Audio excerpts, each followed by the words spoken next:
So I started the day off with coffee. I usually like black coffee, but I recently started adding walnut milk into my coffee and it's actually really good. But for the first thing we're having chia pudding, and I made this one with Greek yogurt instead of all milk. So first you're gonna need somewhere to put the chia pudding, so I just used an old cashew butter jar from Made by Maxine. So first you're gonna start with 3 tablespoons of chia seeds. Then you're gonna add half a cup of nut milk. I used cashew milk here, but you can use any milk you want. Then another half a cup of Greek yogurt.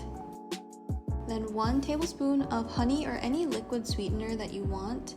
Then I added half a teaspoon of cinnamon, and then also 1 teaspoon of vanilla extract. And then all you're gonna wanna do is mix it. It's really important to mix chia pudding before you shake it, and sometimes the seeds will stick to the side of the jar or the Tupperware, so make sure to scrape out all of the chia seeds from the sides. So once you're done mixing, you can shake it up, and then once you're done, you're gonna wanna put it into the refrigerator for at least 4 hours, but I do it overnight. As you can see, the seeds have expanded quite a bit, so you can definitely just eat it from the jar if you're on the go. But for this one, I wanted to add toppings, so I took it out of the jar and just transferred it into a bowl. So the Greek yogurt makes it a very sticky consistency. It's not runny like how it would be if you were just using milk, which was interesting. So for the toppings, I added vanilla cashew butter from Made by Maxine. I actually really like this nut butter. And then I added half a banana for the topping.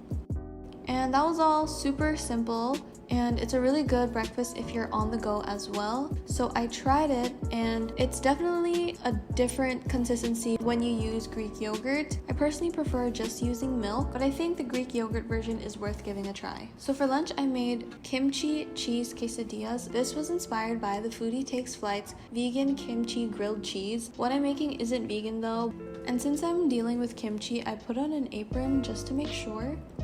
So I got kimchi from the Korean grocery market, and it's all stuck together as you can see. So what I'm doing is just cutting them into smaller strips so that they can fit better on the quesadilla. So that's what it looks like.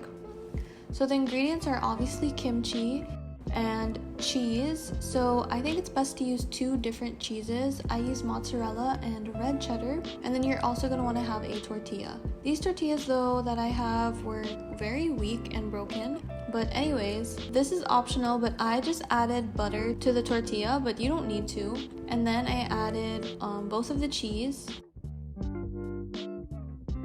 Then of course I added the kimchi. I just put it in the middle as if the kimchi was like the meat of like a taco. And then I sprinkled more cheese on top because why not? Now it's time to actually cook it. So I just plopped it in there, and after waiting for a little bit, I flipped it over, and then I just let the one side cook for a while, and then I flipped it over.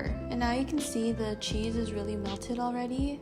And then I just transferred it into a wooden plate, and I did the exact same thing to the second quesadilla. And that's it. Super quick, super easy. This was my first time making this also, and it was really good. I would make this again and again, and look at that cheese. Oh my god, so good. Out of all the recipes in this video, I would recommend that you try this one. So for dinner, I had a teriyaki tofu bowl. So this one was also really quick to make. So you're gonna want to cut a block of tofu into little squares like this. I have no idea where the footage of that went, but here's me putting some pans and stuff on top of the tofu so that we can dehydrate the tofu. That was the steak that my family was going to have that night, so I just used that to press down the tofu so that we could take all the water out. You can obviously use a towel, you don't need to use paper towels, but that was just what was near me at the moment. And then I just transferred all of the tofu into a bowl.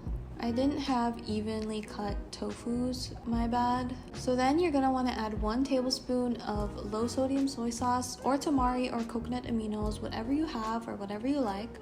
Then you're gonna want to add 1 tablespoon of avocado oil. Next, you're gonna want to add 1/4 teaspoon of kosher salt or table salt, and then 1/4 teaspoon of black pepper and 1/2 teaspoon of garlic powder, not salt. garlic powder. Afterwards, you want to gently mix it. The tofu is still pretty soft, so you want to be careful or else it's just gonna crumble.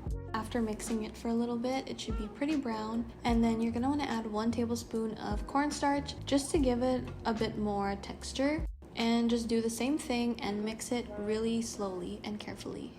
So once you're done, you want to get a baking tray and put some parchment paper on it. You don't need to grease it or anything. You're just gonna want to put your tofu on the tray and leave some space in between all of them. So that's what it just looks like on the baking tray, and you're going to want to put it in the oven for 15 minutes first.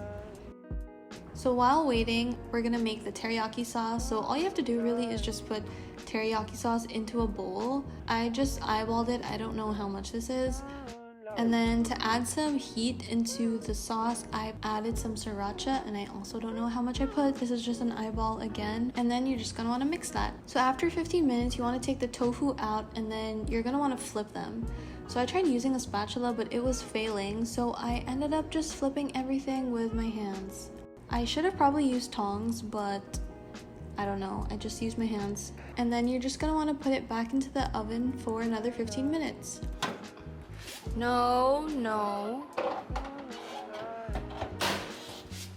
So while the second half is cooking, I'll make the rice. So I first put broccoli onto the pan and let it cook for a little bit, and then I added 1 cup of brown rice, and then just kind of spread that out before I added some egg. And then I just mix those all together. Now that I think about it, I should have taken the broccoli out, but oh well. You can obviously add any other vegetables you want. So that's the rice, and then I just put the broccoli around the sides. I was supposed to add avocado to this, but my avocados went bad, so it's just broccoli for now. So now that the tofu is done, you're just gonna want to drop it all into your teriyaki sauce mixture, and the tofu should be pretty firm by now, so you can freely just mix it. And once you're done, you're just going to want to top your rice off with your tofu, and then I seasoned it with some everything bagel seasoning, and there you have it. Super simple. This is actually good enough for 2 servings. So yeah, you can meal prep this if you want to. And I just enjoyed my dinner. Thank you guys so much for watching this video. If you want more, please don't forget to like, subscribe, and comment down below what else you want to see. And I'll see you in my next video. Bye!